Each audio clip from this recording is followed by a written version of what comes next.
gun, get your gun, get your gun. Take it on the run, on the run, on the run. Hear them calling you and me, every son of liberty.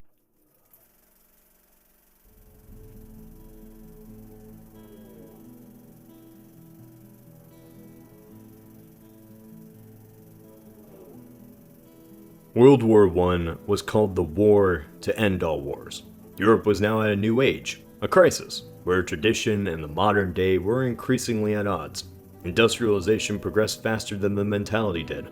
The old noble ways of gentleman war clashed with the brutal reality of the trenches, and because of this, millions died. World War I was the war to end them all, because this was the last time the old European ideals would fight, the last time monarchies would reign. From who won and lost, new ideas replaced them for this industrial world, like fascism and communism. Simply put, it set the stage for the next. Germany in our timeline brought Russia into civil war, caused immunity in France, and almost broke the Allies in 1917. Before you know, America. It was just by bad decisions that we saw a 20th century of American ascendance, when it easily could have become the German century.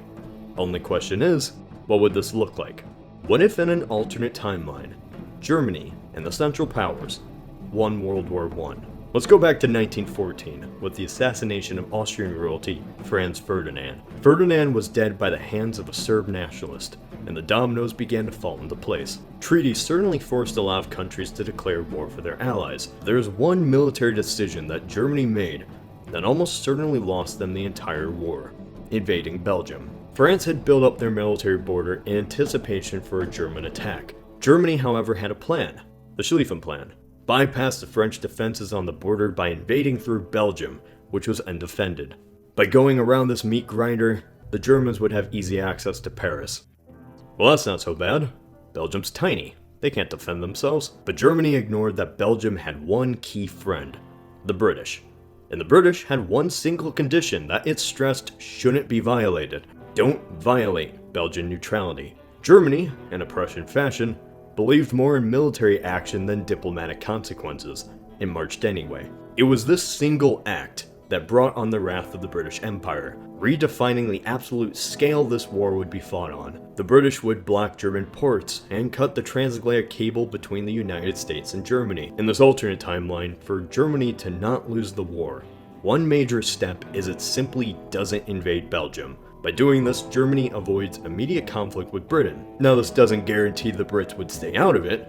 Keep in mind a Central Power victory would cement German dominance in Europe, and we can't have that. But without a provocation though, this would buy Germany enough time to gain a major advantage over France, even if it was a year before Britain entered. It was 4 years of trench warfare between the British and French combined against Germany alone. France alone wouldn't even have the population to sustain a German offensive. So in this alternate timeline, Germany's military keeps France at bay through a small border they share at Alsace-Lorraine, while the majority of their forces fully mobilize against Russia, aiding their Austrian allies. Whether or not this alternate strategy would work, who knows, but it does solve the whole keep Britain out of the war thing. No matter what German military strategy is, resentment is still assured against the Tsar. Revolution can still undermine the Russian war effort like in our timeline, and force the Russians to negotiate. I'll focus on this aspect in a bit. The German forces on the Eastern Front now come to the west.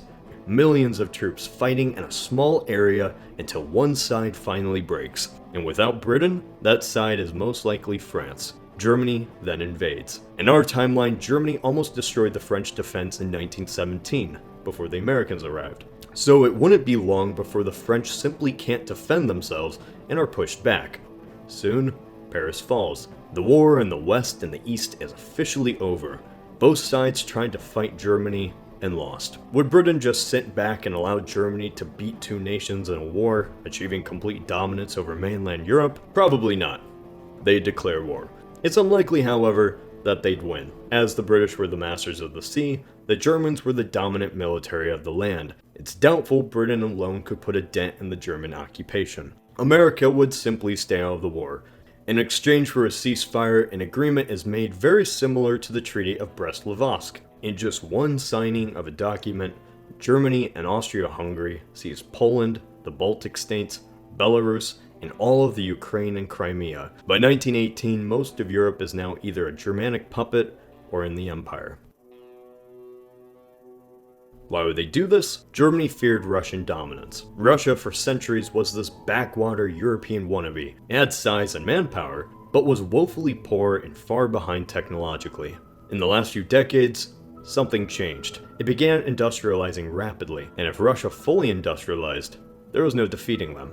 By seizing their valuable lands, diplomatically by military agreement, Germany legally can neuter the Russian state. Quarter of their population, now German. Most of their coal, now German. But this is just the beginning. If there's one thing Slavs don't like, it's being invaded and occupied. So the 2 million German troops in the east now face a guerrilla war against insurgents, including ones funded by the Soviets. France is blamed for putting the worst of the reparations on Germany, but it's not like Germany would be so kind if they were in the same position. In this alternate timeline, Germany keeps Alsace-Lorraine. They impose massive amounts of war reparations, and the French people have to deal with a brief German occupation. Imagine France at this time. They had lost 2 wars now to the new German Empire, basically powerless to stop a state that was practically brand new. It's not hard to imagine elements of French society would be resentful against the Germans. Does this mean we'll have an alternate French Hitler? Probably not.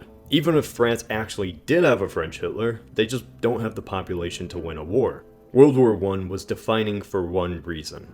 It set the stage for who the winners and losers would be in the 20th century.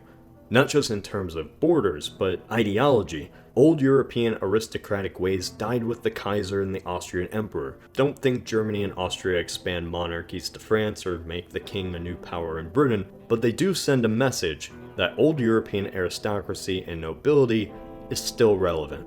It's very possible that the 20th century could have become the German century. The Germans wanted an economic union that united all people of Europe around Germany. Without the rise of the Nazis, intellectuals, including people like Albert Einstein, continued their scientific endeavors inside Germany. However, we're just getting started. The Central Powers have established themselves as victors in this war. What matters is how they use this victory. This, however, is one scenario. This is Cody of Alternate History Hub.